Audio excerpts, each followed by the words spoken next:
આજે તો મિત્રો ઢીંગુબેન મારાથી રીસાઈ ગયા. રીસાવામાં એમ હતું કે ઢીંગુબેન કહેતા હતા કે મમ્મી તું મારી સાથે રમ. રમું તો કઈ રીતે રમું? વાગી ગયા હતા 10. મારે જવાનું હતું સ્કૂલે જવાનો ફૂલ ટાઈમ થઈ ગયો હતો. ઢીંગુબેને માંડી દીધી દુકાન અને અચાનક જોયું તો મારા ઘરે આવી ગયું હતું પતંગિયું. તો મેં પતંગિયાની વાતે ઢીંગુબેનને ચડાવી દીધા તો એ બધી જ વાત ભૂલી ગઈ. તો રસ્તામાં પણ મેં જોયું તો મારા હેલ્મેટ સાથે પતંગિયું અથડાયું. મેં મૂકી દીધું ઉપાડીને સાઈડમાં. તો હું વિચારતી હતી કે આજે પતંગિયાનો દિવસ છે કે ઢીંગુબેનનો. જ્યારે હું વળતા ફરી પાછી ઘરે પહોંચ્યું તો ઢીંગુબેન રમતા હતા અને બહાર જે છે એ લાકડા વીણતા હતા. તો હું ઢીંગુને સાયકલ લઈ અને બહાર જે છે એને આટો મરાવવા લઈ ગઈ. તો રસ્તામાં આવી એની સ્કૂલ.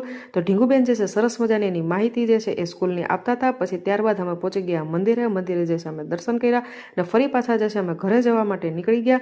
તો અમે ઘરે જે છે એ પહોંચી ગયા અને ઢીંગુબેન જે છે ડોલ અને રેતી સાથે રમે છે. અહીંયા આમથી આમ જે છે ઢીંગુબેન જે છે એ રેતીને ફેરવે છે અને એના જે છે ચપ્પલની અંદર રેતી ભરાઈ જાય છે. તો અહીં ડોલને જે છે એ ટેબલ બનાવીને જ પોતે બેસી જાય છે અને ચપ્પલમાંથી રેતી કાઢે છે અને સાઈડમાં જે છે બા જે છે રાતની તૈયારી કરવા માટે લાકડા વીણે છે.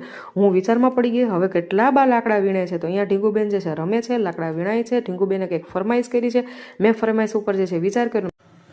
તો મિત્રો જે ઢીંગુબેનની ફરમાઈશના અનુલક્ષીને જે છે જેડી જે છે ગામમાંથી પંજાબી શાક લઈ આવે છે, ગોદરા જેવું સ્વેટર અને માથે ફેટો બાંધીને જાય છે. ઢીંગુબેનને જે છે મજા નહોતી છતાં પણ જે છે ને પંજાબી શાક ખાવાની ઈચ્છા થઈ હતી. તો જેડી જે છે એને ગાડી લઈને લઈ આવે છે. અહીંયા બાએ જે છે સાઈડમાં એનું મિશન ચાલુ કરી દીધું. મિશનમાં એવું હતું બનાવતા હતા એ ખાડાવાળી ભાખરી. તો હું ત્યાં જે છે પહોંચી જાઉં છું. ચૂલો મંડાઈ ગયો હતો, સરસ મજાનો તાપ થઈ રહ્યો હતો. અહીંયા સાઈડમાં બધા જ જે છે વાહનોની રમઝટ બોલતી હતી. બા જે છે બધા જ ને જય શ્રી કૃષ્ણ કહે છે.